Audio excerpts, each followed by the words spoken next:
श्रीमन्नारायणाय नमः।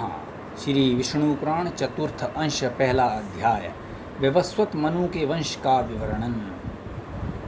श्री मैत्रेय जी बोले, हे भगवान, सत्कर्म में प्रवृत्त रहने वाले पुरुषों को जो करने चाहिए उन संपूर्ण नित्य नैमित्तिक कर्मों का आपने वर्णन कर दिया। हे गुरु, आपने वर्ण धर्म और आश्रम धर्मों की व्याख्या भी कर दी।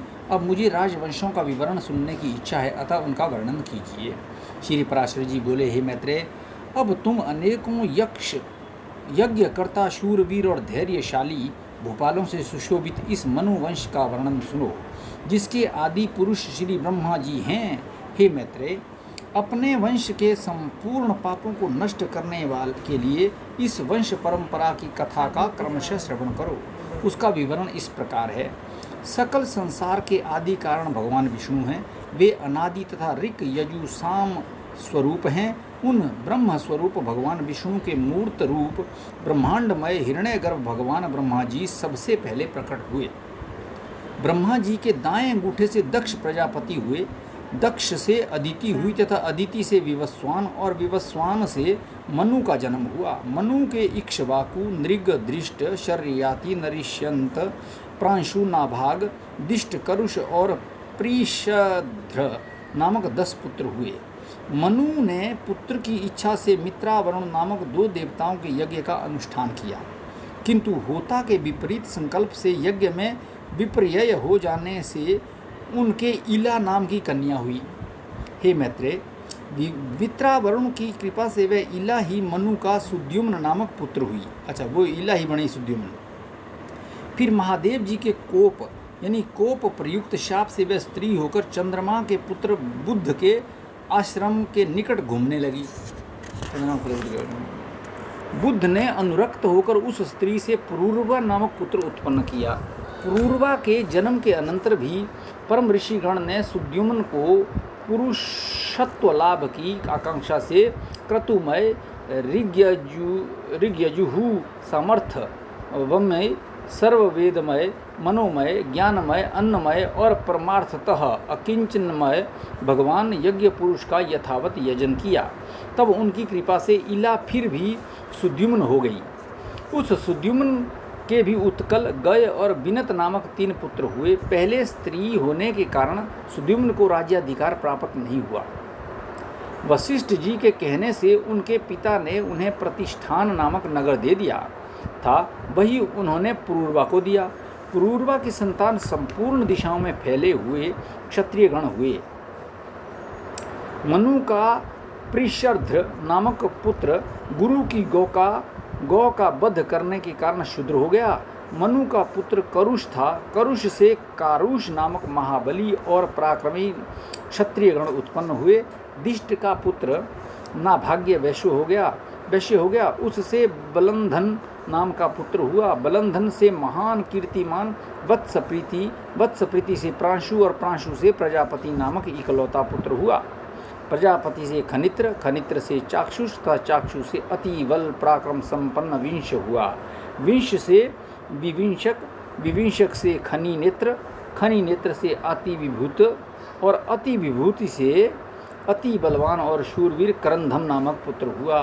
करंधम से अविक्षित हुआ और अविक्षित के मरुत नामक अति बल पराक्रम युक्त पुत्र हुआ, जिसके विषय में आजकल भी ये 2 श्लोक गाए जाते हैं। क्या श्लोक है? मरुत का जैसा यज्ञ हुआ था वैसा इस पृथ्वी पर और किसका हुआ है, जिसकी सभी याज्ञिक वस्तुएं सुवर्णमय और अति सुंदर थी। उस यज्ञ में इंद्र सोम रस से और ब्राह्मणगण दक्षिणा से परितृप्त हो गए थे तथा उसमें मरुदगण परोसने वाले और देवगण सदस्य थे। उस चक्रवर्ती मरुत के नरिष्यंत नामक पुत्र हुआ तथा नरिष्यंत के दम और दम के राजवर्धन नामक पुत्र हुआ। राजवर्धन से सुवृद्धि से केवल और केवल से सुधृति का जन्म हुआ। सुधृति से नर से चंद्र और चंद्र से केवल हुआ। केवल से बंधुमान से वेगवान से बुद्ध से तृणबिंदु तथा तृणबिंदु से पहले तो इलविला नाम की एक कन्या हुई थी, किंतु पीछे अलम्बुषा नाम की एक सुंदर अप्सरा उस पर अनुरक्त हो गई। उससे तृणबिंदु के विशाल नामक पुत्र हुआ, जिसने विशाला नाम की पुरी बसाई। विशाल का पुत्र हेमचंद्र हुआ, हेमचंद्र का चंद्र, चंद्र का धूम्राक्ष, धूम्राक्ष का सृंजय, सृंजय का सहदेव और सहदेव का पुत्र क्रीशाश्व हुआ। क्रीशाश्व के सोमदत्त नामक पुत्र हुआ, जिसने 100 अश्वमेघ यज्ञ किए थे। उससे जन्मेजय हुआ और जन्मेजय से सुमति का ज्ञान जन्म हुआ। ये सब विशाल वंशीय राजा हुए। इनके विषय में ये श्लोक प्रसिद्ध है। तृणबिंदु के प्रसाद से विशाल वंशीय समस्त राजा लोग दीर्घायु, महात्मा, वीर्यवान, अति धर्मपरायण हुए। मनुपुत्र शर्याति के सुकन्या नाम वाली एक कन्या हुई, जिसका विवाह च्यवन ऋषि के साथ हुआ। शर्याति के अनर्त नामक एक परम धार्मिक पुत्र हुआ। अनार्तक के रेवत नामक पुत्र हुआ, जिसने कुशस्थली नाम की पुरी में रहकर अनर्त देश का राज्य भोग किया। रेवत का भी रेवत कुकुम्मी नामक एक अति धर्मात्मा पुत्र हुआ, जो अपने 100 भाइयों में सबसे बड़ा था। उसके रेवती नाम की एक कन्या हुई। महाराज रेवत उसे अपने साथ लेकर ब्रह्मा जी से ये पूछने के लिए गए कि ये कन्या किस वर के योग्य है। ब्रह्मा लोक को गए। उस समय ब्रह्मा जी के समीप हा हा और हु नामक 2 गंधर्व अतितान नामक दिव्य गान गा रहे थे। वहाँ गान संबंधी चित्रा, दक्षिणा और धात्री नामक त्रिमार्ग के परिवर्तन के साथ उनका विलक्षण गान सुनते हुए अनेकों युगों के परिवर्तन काल तक ठहरने पर भी रेवत जी को केवल एक मुहूर्त ही बीता सा मालूम हुआ। गान समाप्त हो जाने पर रेवत ने भगवान कमल योनि को प्रणाम कर उनसे अपनी कन्या के योग्य वर पूछा। भगवान ब्रह्मा ने कहा, तुम्हें जो वर अभिमत हो उन्हें बताओ। तब उन्होंने भगवान ब्रह्मा जी को पुनः प्रणाम कर अपने समस्त अभिमत वरों का वर्णन किया और पूछा कि इनमें से आपको कौन वर पसंद है जिसे मैं ये कन्या दूं। इस पर भगवान कमल योनि कुछ सिर झुकाकर मुस्कुराते हुए बोले, तुमको जो जो वर अभिमत हैं उनमें से तो अब पृथ्वी पर किसी के पुत्र पौत्र आदि की संतान भी नहीं है। ठीक है, क्योंकि यहाँ गंधर्वों का गान सुनते हुए तुम्हें कई चतुर्युग बीत चुके हैं। इस समय पृथ्वी तल पर 28वें मनु का चतुर्युग प्रायः समाप्त हो चुका है तथा कलयुग का प्रारंभ होने वाला है। अब तुम अपने समान अकेले ही रह गए हो, अतः ये कन्या रत्न किसी और योग्य वर को दो। इतने समय में तुम्हारे पुत्र, मित्र, कलत्र, मंत्री वर्ग, भृत्यगण, बंधुगण, सेना और कोष आदि का भी सर्वथा अभाव हो चुका है।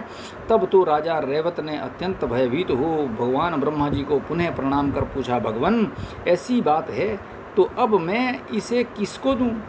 तब सर्वलोक गुरु भगवान कमल योनि कुछ सिर झुकाए हाथ जोड़कर बोले।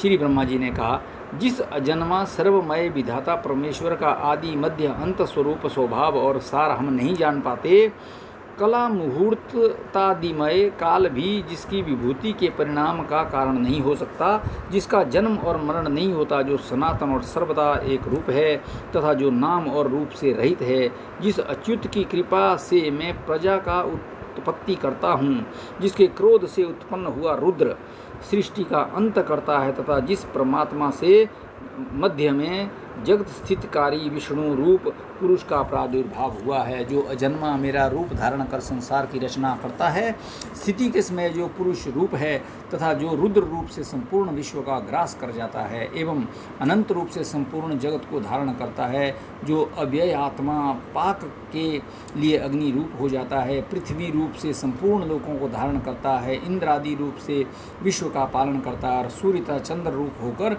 संपूर्ण अंधकार का नाश करता है, जो श्वास प्रश्वास रूप से जीव में चेष्टा करता है, जल और अन्न रूप से लोक की तृप्ति करता तथा विश्व की स्थिति में संलग्न रहकर जो आकाश रूप से सबको अवकाश देता है, जो सृष्टिकर्ता होकर भी विश्व रूप से आप ही अपनी रचना करता है, जगत का पालन करने वाला होकर भी आप ही पालित होता है तथा संहारकारी होकर भी स्वयं ही संभृत होता है, और जो इन तीनों से पृथक इनका अविनाशी आत्मा है, जिसमें ये जगत स्थित है, जो आदि पुरुष जगत स्वरूप है और इस जगत के ही आश्रित तथा स्वयंभू है। हे नृपते, संपूर्ण भूतों का उद्भव स्थान व विष्णु धरातल में अपने अंश से अवतीर्ण हुआ है।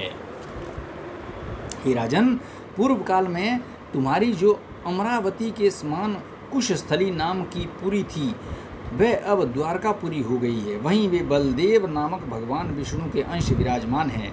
हे नरेंद्र, तुम ये कन्या उन माया मानव श्री बलदेव जी को पत्नी स्वरूप दे दो। ये बलदेव जी संसार में अति प्रशंसनीय है और तुम्हारी कन्या भी स्त्रियों में रत्न स्वरूपा है, अतः इनका योग सर्वथा उपयुक्त है। श्री पराशर जी बोले, भगवान ब्रह्मा जी के ऐसा कहने पर प्रजापति रैवत पृथ्वी तल पर आए तो देखा कि सभी मनुष्य छोटे छोटे कुरूप, अल्प तेजोमय, अल्प वीर्य तथा विवेकहीन हो गए हैं, क्योंकि कलयुग आ गया ना, हो गए हैं।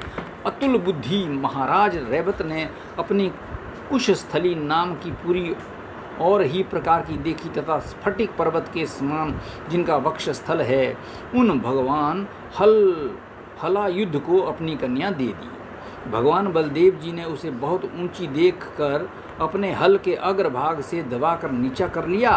तब रेवती भी तत्कालीन अन्य स्त्रियों के समान छोटी शरीर की हो गई।